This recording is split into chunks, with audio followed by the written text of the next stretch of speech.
those 1v1s against the double tracer comp that's going to be coming out from Code7. I mean, this is really the traditional orb comp with the with Torbjorn, which we've seen with IDDQD, and this is kind of the next level 3.0 of the composition. Seagull and Enigma have both been playing Seagull on Genji and Enigma on Tracer since the first beta, and that's why they are so good and can play this style. And with the Torbjorn now kind of developing, I think they could be very strong.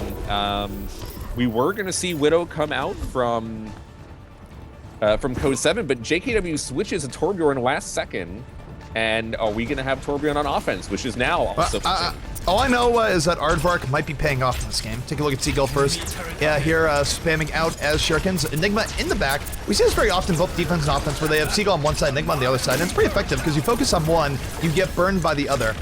Milo trying to get his turret up here, getting a little bit stuffed by Turtle. Two big kills. Yep, takes out the turrets to begin with. Parblue trying to flank in the back of Symmetra, coming in with Seagull. Seagull coming in back. Pure able to take out Firestorm. First kill for the Luminosity side. They're coming in, trying to make the most of this. JKW versus Seagull here in the bottom side of this archway. Both teams getting their licks in here. No team really taking full advantage, but here comes this Dragon Blade out from Seagull. Seagull slicing, dicing, able to take out Custa. Can he get a second? Deflect kills on the Nicholas. Looking for Torque, not going to get it. Trudel still alive, but will get taken out by Enigma. So Trudel doing a bit of work there on 76, but Luminosity off Seagull's Dragon Blade, going to hold before the first checkpoint. Yeah, now this game and this whole series is going to come down to Torque and Nicholas, who are on their own tracers, against Seagull and Enigma, who are playing, you know, those two characters. It'd be them going up against each other, and everyone supporting those guys to see who's going to win these fights. We've seen on this map several times it's so difficult to get up from this position, and entire maps may be stalled out. So Enigma with a great bomb takes out Nicholas and Firestorm for the double kill. Now on the pursuit, sees the Discord Orb. Torbjorn wants to get in on that. JKW in a bit of danger, but they're going to push him back. Trudel and Torbjorn making Enigma second guess his decision there of going in. And you have to as a tracer. I mean, Torbjorn's left click actually pretty scary. 76 very scary. And as evasive as tracer it is, you don't want to bite off more than you can chew. Yeah, no, it's true. And the ship's going to go back down. And I mean, they need to get back. They need to get the ship into the at least up here onto close to the A as possible. Because if they get stuck here, it's going to be very difficult. Torque was able to get pick on Esper right now, moving forward, has the pulse bomb at the ready, getting in on Pure if possible there. Enigma, though, in the back with a triple kill. Seagull and Enigma absolutely going ham in the back. Look at Torque on the offense, basically the only offensive person left there. He's not able to make things happen quite as much as Enigma and Seagull were there, and Enigma and Seagull combining for a whole bunch of kills, and this is going to stall things down. Look at this armor that's going down right now, Slasher. Yeah, the armor is a big part of it. We do have 5 ults for Enigma, 4 ults for Code7. Whoever utilizes the ults on this next battle is going to be able to... Well, Pulse Bomb comes out from Enigma. Enigma not able to get the stick, but Enigma with a whole ton of HP here. Take a look at Seagull. Seagull, oh man, he's got to be looking at shops. This is a very good Dragon Blade opportunity if he goes in. Soundbearer is going to come out. He's going to wait a moment before it goes. Molten Core out from the offense. Here comes Dragon Blade from Seagull. Nicholas with the first kill, though, takes out Milo. Seagull, though, 2 kills, but he gets taken out by a big bomb coming out from Nicholas. Meanwhile, take a look at Trudel. Trudel with the tac visor has things in his sights. Will get taken out by Enigma. So a little bit of back and forth for both teams, but Luminosity might be holding on here as Code7 really struggles to get through this defense. Offensive teleporter is huge. Oh, what a bomb from Enigma. Takes out Custa, takes out the turret, and he is staying in there. Meanwhile, bomb from Torque takes out 2. People have talked about us saying Pulse Bomb a lot last week in the Code7 series. Well, Pulse Bomb all around here. Yeah, the Tracer's going back and forth now, but that offensive teleporter was pretty perfect. Now they were able to get the spawn that they needed, and they're able to push the cart. So I would say that was about as good as you can get from Firestorm in that position. They were not able to detect it or kill her, and she was able to sneak around and get it right in that bottom floor. Yeah, the offense teleport doing a lot of work. Meanwhile, looking at Torque. Torque going in deep, tries to pulse bomb some of the defenders, not able to get it. And this is one real upside about the double tracer is that the double tracer can go in so deep. Very similar to what old orb comps were doing, because Tracer, while orb is great on her, she's just not as reliant on it to be a huge pain in the back. I mean, it's very nice to have, it's great, but she doesn't as entirely reliant. Well, no one has ult again. Actually, well, Torque just got his, but we'll see who can win this DM. in the corridor. And Esper going down the torque here. The Tracer's Code7 being an absolute terror in the backfield, really harassing the sports well, putting the sports in unwinnable positions. Teleporter going down immediately. No Mammoth Valley coming out there. Meanwhile, Seagull coming in on the Dragon Blade, but is immediately taken out, so no value Dragon Blade there, and suddenly Code7 finding the rhythm as they are pushing Luminosity back, and they are going to extend the time, 6:20 on the clock, and they went through the hangar phase incredibly fast. Yeah, Code7 played the hangar phase about as perfect as they did. They were able to stay on the cart the entire time. They pushed everyone to the left side of the plane, and they were able to continue pushing the cart. Seagull tried to do an ult to try to stop it. At the very end, gets denied immediately, and the thing that is unfortunate for Seagull is that he got denied immediately, but not quick enough. His Dragon Blade only at 30%. There is a mechanic in the game where if you die immediately after using your ult, you get it right back. It drains as it's in progress, but Seagull dying it just a little bit after, so he lost most of his Dragon Blade. Fortunate. Turret on the cart.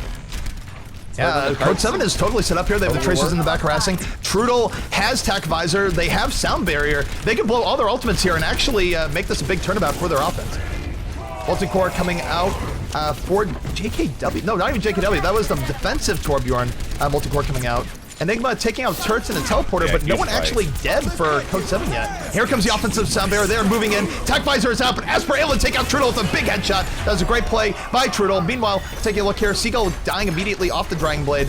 Both teams brawling it out. Esper with another good kill there, taking out the Tracer. So nice play coming up from him, but look at this turret slasher. Level 3 turret is just so good. They're still pushing the cart. I thought LG won the team fight pretty significantly. They found the teleporter.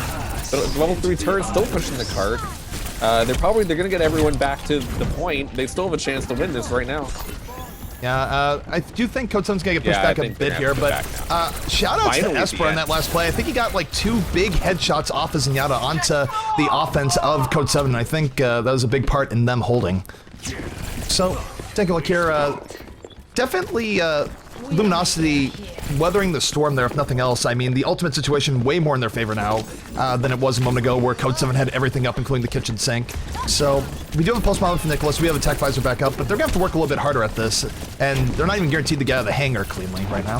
So Code7 making a little bit of a change. JKW going on to Widow, which we've seen be able to do a lot of work, both offense and defense on this point. On defense, usually it's on the bridge. On offense, if you can get on to the other side of the, when you first go in and you go to the right, if you're able to get on that point of the bridge, you're able to shoot into spawn and be able to camp up. Oh, Torque with a great pulse bomb takes out the teleporter and more. A second pulse bomb goes down.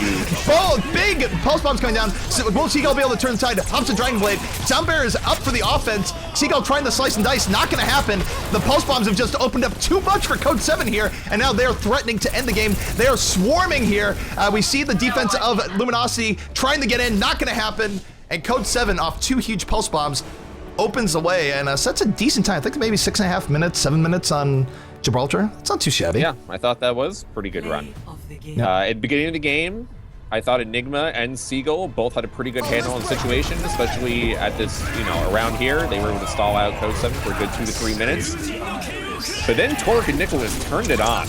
I mean, to get them through this point, to get them through the entire hangar and at the end there, those two put the team on their back, and they outplayed Enigma and Seagull for at least that first point. Yeah, I mean, we saw it really going back and forth where in the very beginning of the game, Enigma and Seagull were absolutely on fire, just crunching the Code7 team in any possible way, and then suddenly, a team fight or two went in the way of Code7. Code7 was able to get the momentum in their favor, and really you never saw Luminosity able to really recover. I mean, they had a slight pushback towards the end, but things never really went well for them after they lost control in the beginning. Yeah. Beginning was a little slow, but getting through the hangar as quick as they did and as smoothly as they did, I think was a big part of their success there. LG wasn't able to put up even one significant fight in the hangar. If they were to even stall them a little bit, I think it would have helped them. If you can put up one good fight in the hangar and let the doors close behind the ship and get even a little bit of a setup properly, you can stall for a good few minutes. But that never happened. Nope, never did happen. So we're going to take a look at the offense of Luminosity coming out here on Gibraltar. It does look like we'll see if they stay on it, but Milo could be on the Torbjorn again. So it's sort of interesting to see Torbjorn coming on the meta. I think all it just is a combination that, hey, his battle power is actually not too bad. His turret is good. Molten Core, one of the best ultimates in the game. Yep. But I think it really comes down to what the armor is providing for these offensive classes. I mean, it's the armor combined with Symmetra shields, you know, with the comp that we've seen, which is, you know, have the two flanking characters go out and kill everything, which has been really good. Plus, you put the turret on top of the cart, which is like purposely there for you. Like Blizzard left enough spot for you to be able to put turrets and have Bastion sit on there. But that's a viable thing, and it kind of always made sense, even in like a normal way. But you're always like, nah, that's just dumb matchmaking stuff. But just in general, putting a turret on the cart is good. You're in the cart and you have one person on it, and then it's always shooting stuff. So you got to deal with it first before you can do other things. And the other thing about the turret, too, is that while Tracer has plenty of tools with dealing turrets, if she's not purposely going after the turret, it can actually limit the mobility of a Tracer or a Genji in the backfield pretty heavily. Even though, again, it's like they have tools to deal with it, but if they're not actively dealing with it, the turret can't really be ignored. But looking at the defense here as it sets up for Code7, yeah, I'd say it's more surprising. Yeah. We got Nicholas on the Widowmaker, Firestorm on a Soldier, JKW on Symmetra. Timer is started at 7:23. Trudel on a Soldier, Custa on Mercy, and Torque gonna round things out on the Junkrat. Two very interesting things to note here. One is that even after that great game that Nicholas and Torque had with Tracers, they're opting to go for Defensive Widow and... Yeah. And I'm gonna note that Nicholas Junkrat just completely dunked Seagull in the beginning. Seagull ate a headshot from Nicholas. And good pickoff there. The second part is look how far back that they're getting. They're just giving up the entire first part of the map that we've always seen teams try to defend on, and they never usually are able to successfully do it anyway. And this is the part of the map where teams always get stalled on for several minutes. Yep. So they're not willing to lose a pick early on and to play as far back as we can to try to control that left room with as many turrets as possible, put the teleporter back then, have the Soldier in there, and then have the Widow, you know, in that position and be very hard to kill with Mercy and the Junkrat controlling the top part. So this is tentatively named the sort of crossfire defense we saw from MVS, where they have all these different 76s and like ranged hit scan on different parts of Gibraltar, creating this crossfire where you don't really, anyone you go in on, they're just gonna back up, and the other people are going to start shooting you. That being said, Harblue, again, a good position there, and could have a teleporter up too. Yeah, Harblue with a huge kill there. Of course, any damage that... Oh, look at Harblue's getting chased down and taken out by Firestorm. That was beautiful tracking.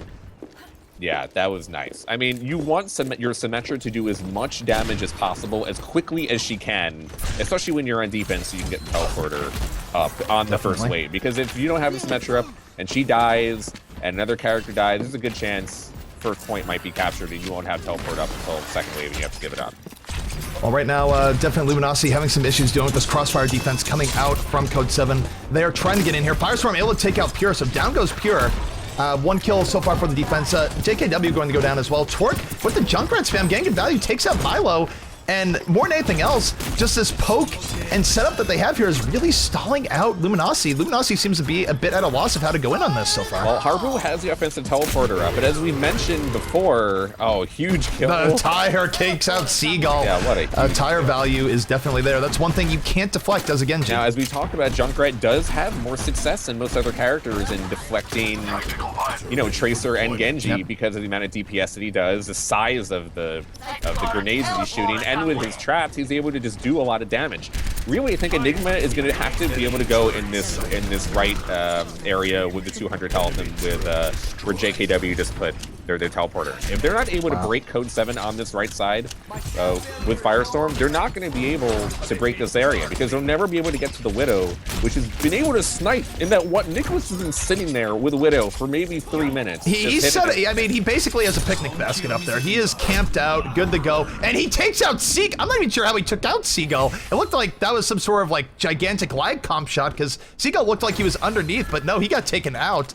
Seagull might be a little bit salty Nicholas over that. Hasn't gone anywhere. He just sat there, just dancing back and forth on a box because he had no reason to move. No one's been able to push him off that position.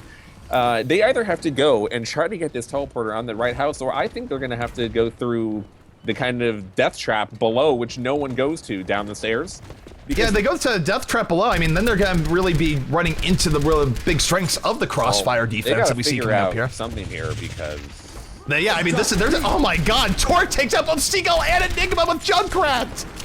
Pusta That's incredible! Pusta and Torque have just sat at this one area the entire game. Pretty much Code7 has not moved their setup for Luminosity. I mean, minutes. it doesn't really seem like Luminosity has an answer to this. And this, if I were on their team, like Okay, I'm trying to huge theory craft, I'm not sure what the answer is. It's so difficult Okay, because everyone's playing so well on their positions right now. Huge comp switch.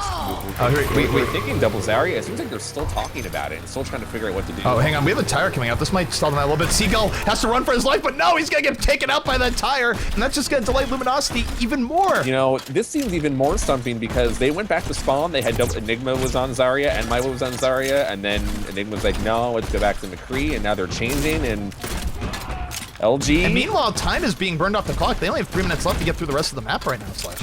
And look at this. We have Harblue in the back on the Monkey. 2 kills, though, for the defense so far. Torque making a third. His Junkrat play has been absolutely impeccable this game so far. And This has been he's putting on a clinic. LG, who's usually great at team fights and auto coordination, with all just split up there. They all got picked apart individually. Now Code7 has, 3 ults, including Res, and both Soldier ults, which can zone out for another minute if they wanted to. LG has about 1 or 2 good pushes left, or the game is going to be over. Yeah, I mean, with only 2.5 minutes left, they would have to get through this quickly. Here comes the Dragon Blade up to Seagull. He's got the whole Dragon Blade for most of the game. He's in a good opportunity. He just gets taken out effortlessly. This is absolutely brutal. The crossfire defense of Code7 is absolutely just slaughtering right What's the overall time? The overall time left is 2 minutes 12 seconds. So I mean, mathematically they're going to be eliminated pretty much soon. over already. LG needs to have 3 on the cart the entire way through. And I don't, yeah, I don't and right really now, I mean, that's a possible. very right now them even completing the map because actually the game time is mid-30. The game might end before the overall time is over, really. And Torque with the tire is able to take out Harblue, and more than anything else, I think. Torque dies. It doesn't matter. The resurrect brings him back up. It's like finally the beast is dead, but he's back up. All right, Milo's finally going to jump in. Harblue's going to jump in finally with a Winston, try to break it up. Yeah, this is the most pushing we've seen from Luminosity the entire game, but they're going right back. Harblue, though, takes out Trudel. Trudel's down, multiple people down for the Code7 side. Winston going a bit crazy here, looking at Torque in the back. Torque still trying to make some things happen.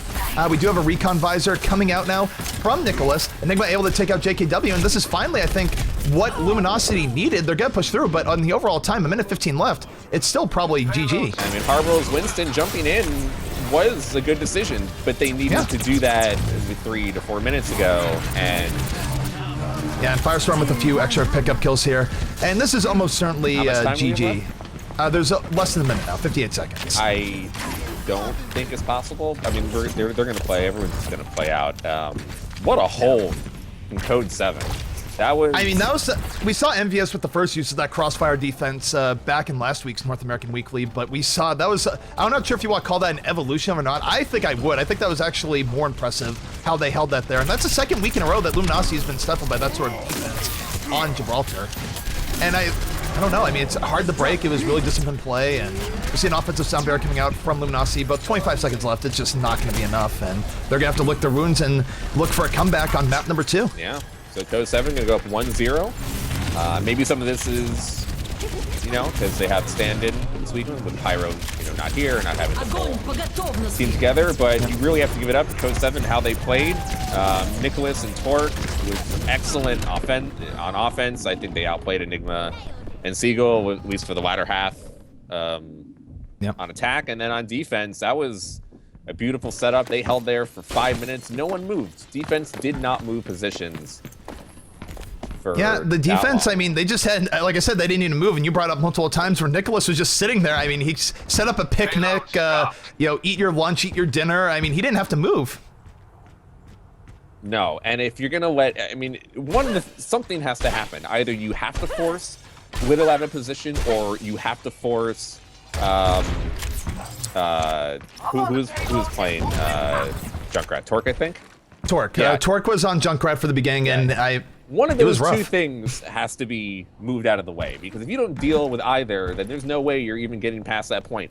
And I really do like that teams, now that NV and Code7 here, are giving up that entire first part of the map. There's no reason to even fight over it. I only feel like maybe you're able to build some ult, which is definitely important if you want to try to, build as much ult as possible. But there's always such potential for you to lose 1 or 2 players while trying to build ult. And the advantage of getting a kill there is so minimal because of respawn time that why not just pull back into that area where we've seen time and time again through these weekly tournaments, teams get stalled out in the very beginning of Gibraltar when it's below the bridge because it's so hard to go up that way and your options are limited. So to play that type of defense where you're able to have all the angles, especially with the way the comp is right now, and then you have Mercy and Lucio, and you have Amp, and you have hit scan characters and everything. We saw Enigma and Seagull not able to push through with their flanking characters. It didn't work. Yeah, and I mean, I think a lot of it comes to power in the sense that, talking about that last point, how defensible it is, it really lends itself to the sightlines that, your 76s can exploit. I mean, they had 2 76s and a Widow.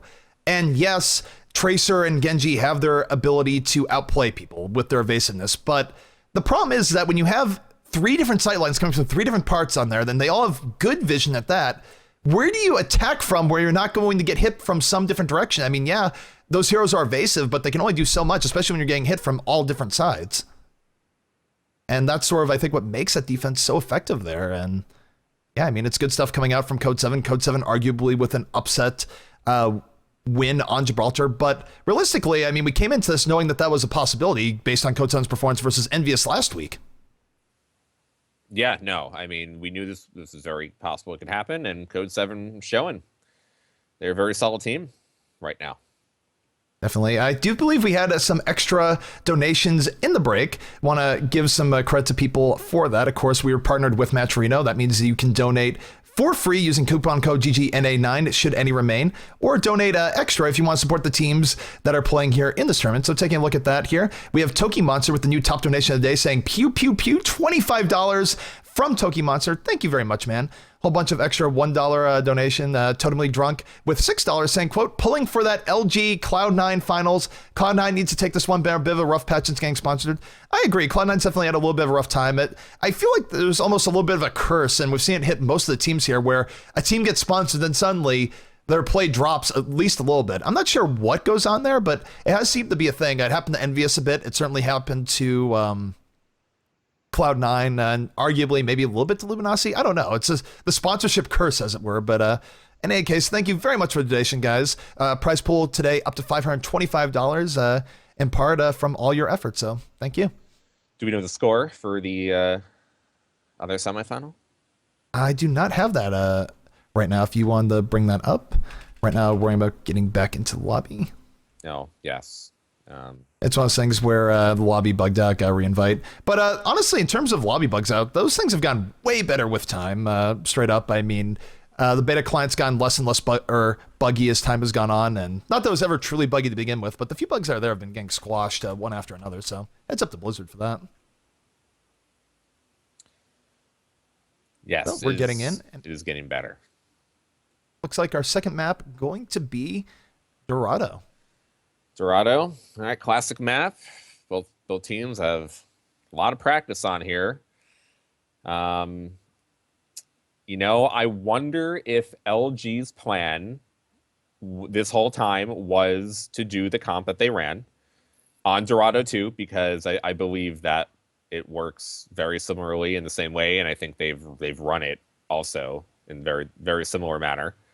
And I wonder if their thought has changed at all now, depending on map 1. Now, Gibraltar, and in that position, is very particular, and Enigma has, been playing competitive games in Team Fortress 2, now Overwatch, for a long time, and I don't think it will affect them, but I do wonder if their comp will mirror what we saw, at least on offense.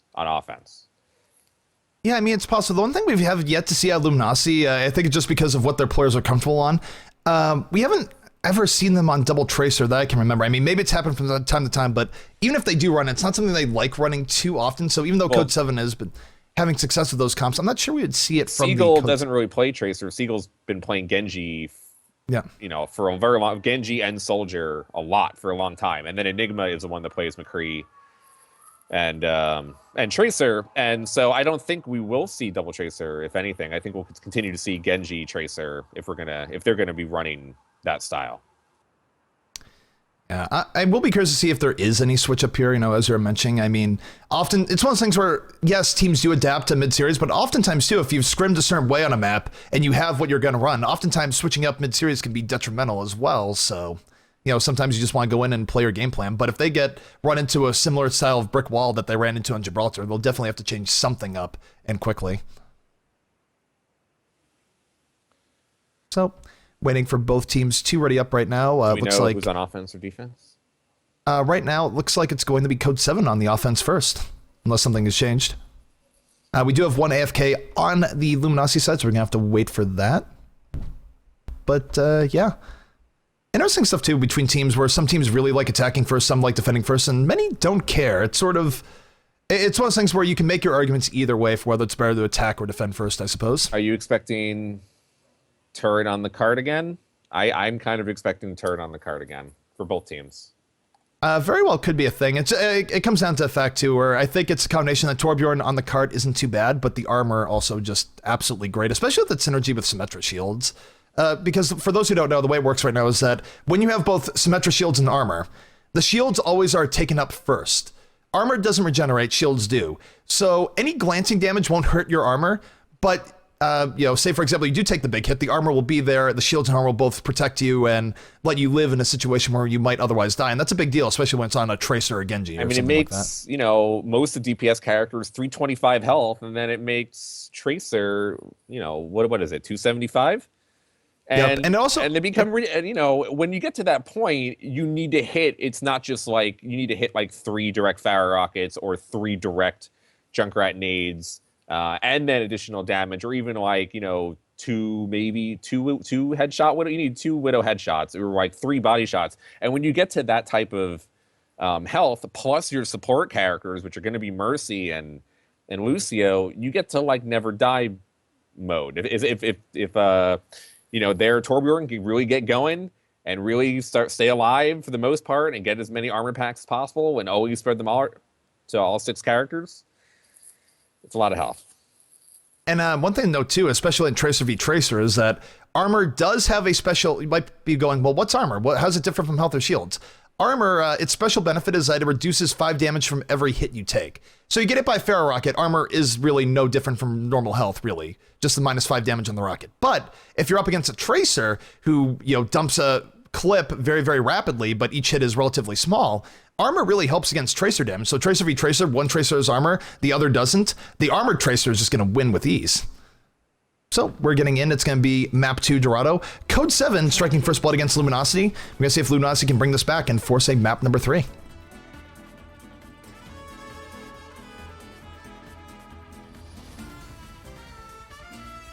That moment where you just wait with bated breath is like, have we crashed? Have we not crashed? But we haven't crashed. We're in. All right. Well, I guess we'll see what is going to happen.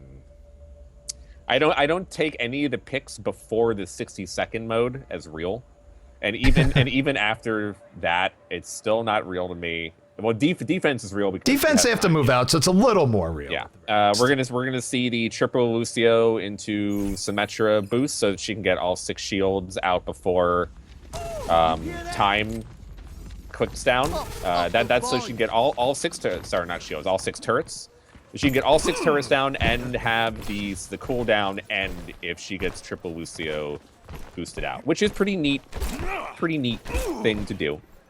Yeah, it's one of those cool meta adaptations. You know, just gamers love min-maxing in games. It doesn't matter what game it is. Even in an FPS game, they'll find the way of doing it. But look at the defense real quick. For Luminosity, we have Enigma on McCree, Harblu on Symmetra, Esper on Zenyatta, Seagull on the Hanzo, Pure on the Lucio, and Milo gonna round things out on the Zarya.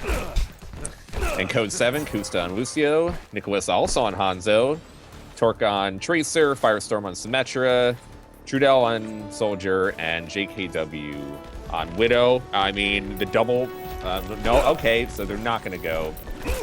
I thought Nicholas might just put the Hanzo arrow out. Nope, But they're busting out the double Tracer. Okay, Yeah. Double Tracer, Symmetra, at it again. But they're going to have Widow on offense, which we've seen, but not Mercy. It is going to be Lucio to round it out. I think Seagull's gonna have to do a lot of work on Hanzo. He's been playing it a lot lately, and Zarya is now back in competition in general. That's going to be the ultimate combo that LG needs here to win. Hanzo is incredibly good at one-shotting tracers from time to time. I mean, it's one of the things that we saw Envious use it against the double orb comp to great effect when Tailspin was on it. So we'll see what Seagull does with it here. But so far, neither team actually losing anyone yet. A little bit of poking for positioning back and forth. Enigma with the first kill of the game. JKW takes out Nicholas. Flanking, and JKW flanking Widow. No one sees her yet. Uh-oh. Take a look at the Widow. Widow is in the back. A big bomb from Torque takes out 2 people. Discord orb onto the Widow right now. Widow backing up a bit. We're going to put a pin in that. But yeah, the Widow in the flank, definitely very scary. That was actually huge from Code7. That forced everyone to turn around, focus all their energy on JKW. Then Torque came in. JKW is still alive. He took out Pure. One distraction turned everyone around for LG. Torque got the pulse bomb, killed 2. That broke this entire team fight down. That's allowed them to push through this area and to now get the checkpoint. So that one move, no one watching the back because it's so common. Everyone goes around that back wall to try to flank around, even in you know, normal pub play. Nicholas with the double kill on the Tracer. Take a look here at JKW. JKW looking for the picks. Not able to pick off Lucio just yet. Getting good damage, not getting the picks he needs, but still a big distraction, as you mentioned. And Nicholas just going absolutely ham the backline. He was on a triple kill for heading back, so good stuff coming out from him. And Code7 making pretty darn good time on Dorado early on here. So Code7 is confident enough to have Nicholas and Torque with just the Symmetra shields run on offense and have Kusta be the defending heal more for Trudell and JKW than to run the Zenyatta, which would probably be pushed up more on O with Nicholas and Torque. Like, that's how much confidence they have in just those two to do the damage, while Kusta, Trudell, and JKW can sit back. Look at that, Trudell and Nicholas with a kill each.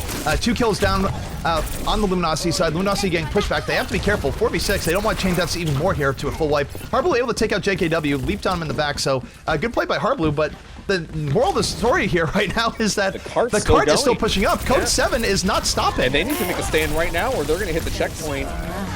Yeah, checkpoint gets hit. They even have offensive teleporter up, so they're going to have to make a big team fight here, and they have to kill the teleporter, or it's going to be over for this checkpoint.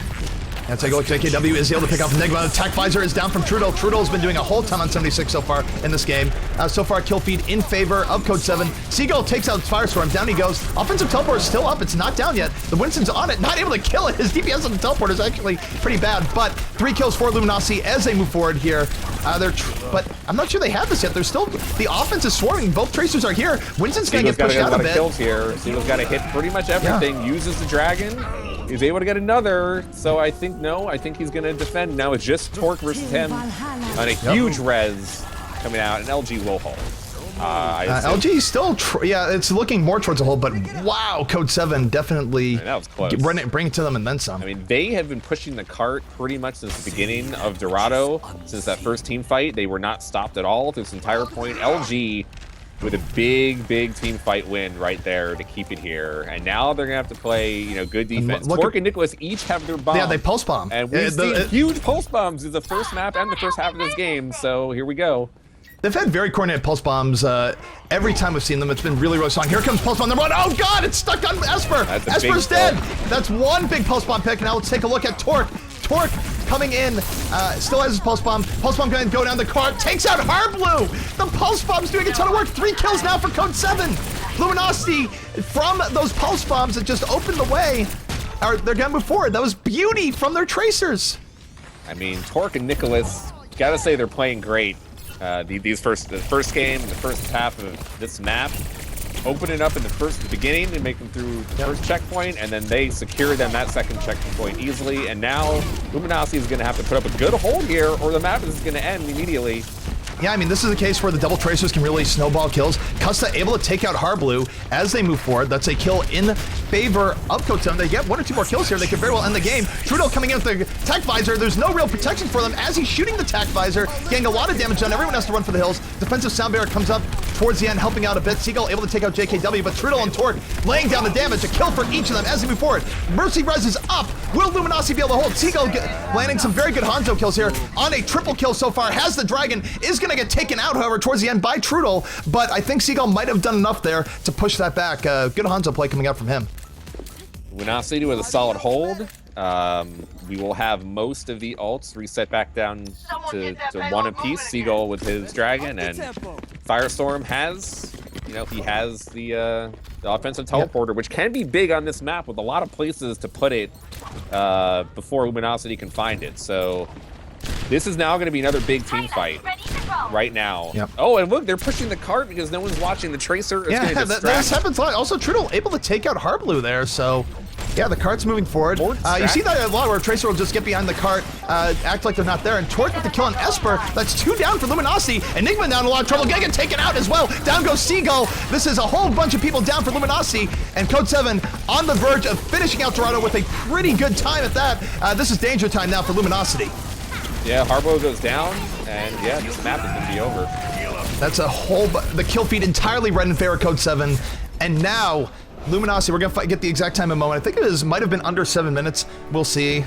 But Luminosity going to be fighting for their tournament lives versus Code7 here. More than Nicholas and Torque playing very well right now for their team and definitely performing as they should.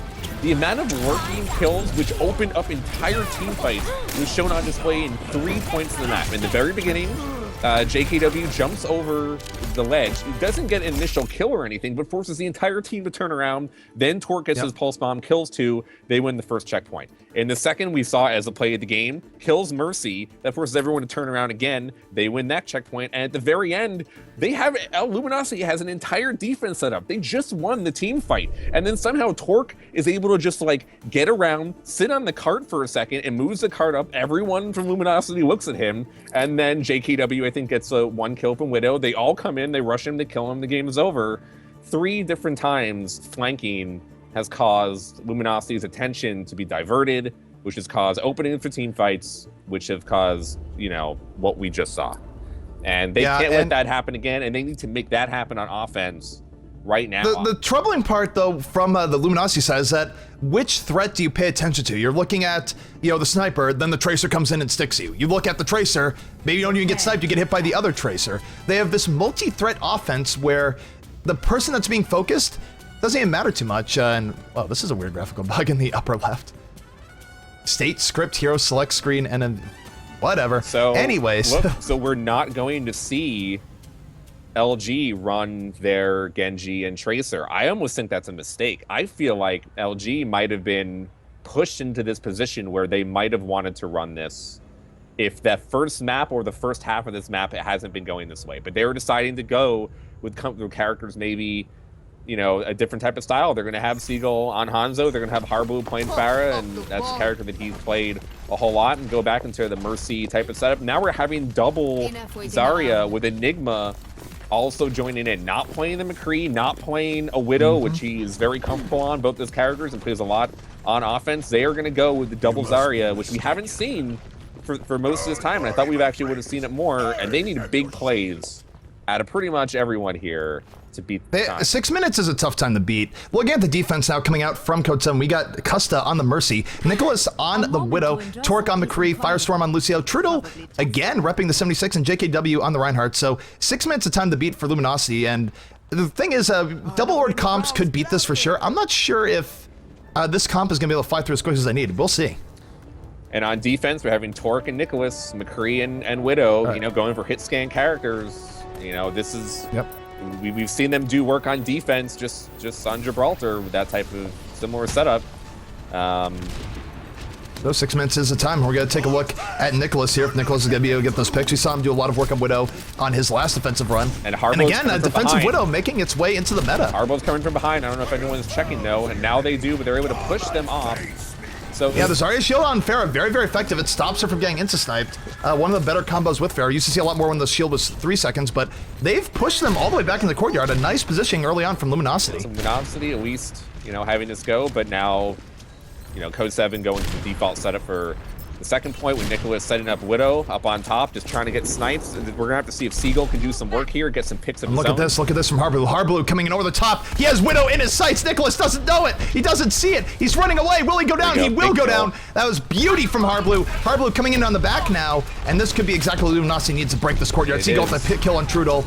2 kills now from Luminosity. Torque trying to hang on there. We do have a res good coming up res, from though. the events. Yeah, it's bringing them back up. Torque with 2 kills, Trudel with a kill, and right now Code7 fighting right back and pushing back Luminosity after that great play by Harblu. Oh, you know what? That was a great play to go over the edge, do the same thing that Code7 did to them, make a distraction. They are able to get the Widow, but usually you see the Widow with the Mercy boosted on top of it at that area. Instead, the Mercy was down below in the thick of the fight, so they got Widow, but Mercy was able to get a crucial res there. And take a look at Nicholas here. Nicholas learning from his mistakes, not going to stand in the archway, being a little bit more evasive. So now if Harblu goes over there, he's not going to find anything. And he is, and he's even watching. Oh no. Wait, the Widow stopped looking for a second, but now the Widow sees, now this is way hard for Harblu. Harblu has to just back out. Well, you know what Code7 learned? I mean, that's how they won the team fight in the first map. That's how they almost lost the team fight there. Just watch. And Nicholas with a great pick on Seagull, and now he has Harblu in his sights. He sees where Harblu is. Harblu trying to be sneaky. Widow versus fair action here. Harblu, though, with the advantage, is able to get in. Nicholas lost line of sight there, so Harblu still, even while being seen, able to make the most of it. We do see Trudel coming out with that tech visor, getting the kill on the Esper, and Harblu now raining rockets from behind, although not getting as much as Trudel just rushes down his team instead. Well, you know, Harblu got the kill, but Luminosity didn't have enough to win the push, so it was a good idea from Code7 to go forward. Because Code7 just said, okay, there's fair behind, but we've already picked off the Hanzo with the snipe. Instead of letting Farah push them with rockets from behind, they were able to push forward enough to win the team fight and have the Farah be far enough away that the rockets probably couldn't get the best angles as they could, and Luminosity doesn't have a whole lot of time to get through this point. I was going to say, let's talk time slash here, because Luminosity has 3 minutes and 20 seconds left. They're, again, hitting a point like Gibraltar, where that's very quickly, they might be mathematically eliminated. We do have the Graviton Surge coming out. Nicholas still able to take out Pure. Take a look at Harblu. Harblu could be looking for Barrage any second now. They missed a good res coming out from Luminosity, but they miss the Graviton Beam, and Seagull misses his Dragon. They don't win the team fight. It's still looking pretty good for Code7. It's not looking the worst for them here. I mean, Milo able to get some work done as well. He's a charged up Zarya doing work. The kill feed starting to go more in favor of Luminosity, but look at all the time that's been bought here. 2 Zaryas left. They have to win this team fight. Enigma and Milo have to win this right now, or they're not going to go through. No one's dying. They're trying to get the kills. Milo is able to take out Firestorm. Finally. JKW goes down, so Enigma and Milo doing work as this double Zarya, just melting people with these charged up guns. Really good stuff coming out from Luminosity here, but the question is it in time and is it enough? And look at this. Graviton's gonna come out in a second here from Milo. Milo being super aggro with this charge up Zarya. The Zarya train is not stopping. There are no breaks. How much time is left? The time is left is 2 minutes, 17 they seconds. only had 1 on the cart there, a little bit of sloppiness in Luminosity. They only still had 2 on the cart. They need 3 on the cart right now. They can push forward as much as they want. Oh, look at this res from Esper, but oh no! The Deadeye comes out, takes out Esper, does serious damage to another, and Code7 starting to find their footing here. Only 2 minutes remain for Luminosity. They can't be stopped here, Slasher. They can still win this, but they need to go through the streets phase with impunity. No, and they only still have 1 or 2 on the cart. Now they have 3, but for the last 20, 30 seconds, they've only had 1 or 2, and I know they want to push forward and try to get as much ground as possible. But there's not enough time to try to do that. You need to win the battle. Oh, nice Graviton Surge coming out. Where's Harblu? Harblu is not in position for the Graviton Surge. It doesn't matter. The Dragon comes in from Seagull, gets 3 kills. The Dragon is sated. Good stuff coming up from there. They weren't going for the barrage. They were going for the Dragon ult instead. A great combination. Good stuff coming up from Seagull. Almost certainly play the game regardless of the result. And now Luminosity, a minute 20 left on the clock, fighting for their tournament lives here on the last point of Dorado. LG has not been able to really get, there's Zarya ults working in combination this entire series, and they finally hit a big one right when they needed to, and they have to go through this entire phase, but they have a chance. They have 1 minute remaining. Yep, they have given themselves enough time here. A minute is left. This could be a photo finish. Code7 definitely knocked off their game. Take a look at Seagull here. Seagull looking for the picks. We'll not have a Dragon up soon, but we do see the defensive red shot coming out. Trudel able to take out Esper. A big charge coming out from Reinhardt. Going to Barrage Justice waits for a bomb from Harblu, but look at the res coming up. Oh, a huge res. No one goes after Mercy. They get all those kills in vain because Harblu, though, still going off in the back, is going to get taken down finally. Oh, LG had the fight in their possession. They still LG still has a chance there. There's still 30 seconds left. If they can get a few more kills and push up, they still have opportunity. 30 seconds remain. Milo's still fighting, still not dead. Milo fighting. Oh, he kills the Tracer. Finally taken down by Soldier. They're going to have to rush in immediately. Well, only 19 seconds left. The Dragon's going to come in, but I don't think it's going to be enough for 15 seconds. I think it's mathematically it's going to be over here. Get lucky, and the Dragon doesn't get everything. They zone out the cart. They do get it. They're going to have to try to push immediately. GG is called. So, Luminosity making it exciting, making it interesting at the very end of Dorado, but unfortunately, it's not enough. Code7's attack time just a little bit too swift, and as a result, Code7 will move on to our GosuGamers Overwatch Weekly Grand Finals. Kusta, gotta say, I mean, with the amount of plays and Nicholas and Torque, you know, the attacks they had, but Kusta with the perfect res at the end. I mean, Luminosity got the team fight they wanted. They got the beam that they wanted. They pulled everyone in. Harbro got, I think, 3 or 4 kills with his barrage, and then no one tries to find Mercy, who's hidden along the side. It reses everyone. They win the team fight, and that is game. If they're able to kill the Mercy in that fight, they probably force us to a third map. I think so. That Mercy res was... Yes. We didn't get to see it play the game there, but I do think the Mercy res could have been play the game for the defense of Code7, because that's turned everything around off of a set or a team fight that was going very, very well for Luminosity and could have been what they needed. So this is the GosuGamers Overwatch Weekly North American Cup. We're going to be taking a short break as we prep for the grand finals. We'll have that for you in just a few minutes, so stay tuned. It should be a good one regardless of who Code7 is up against. And we'll see you guys in just a little bit. Stay tuned.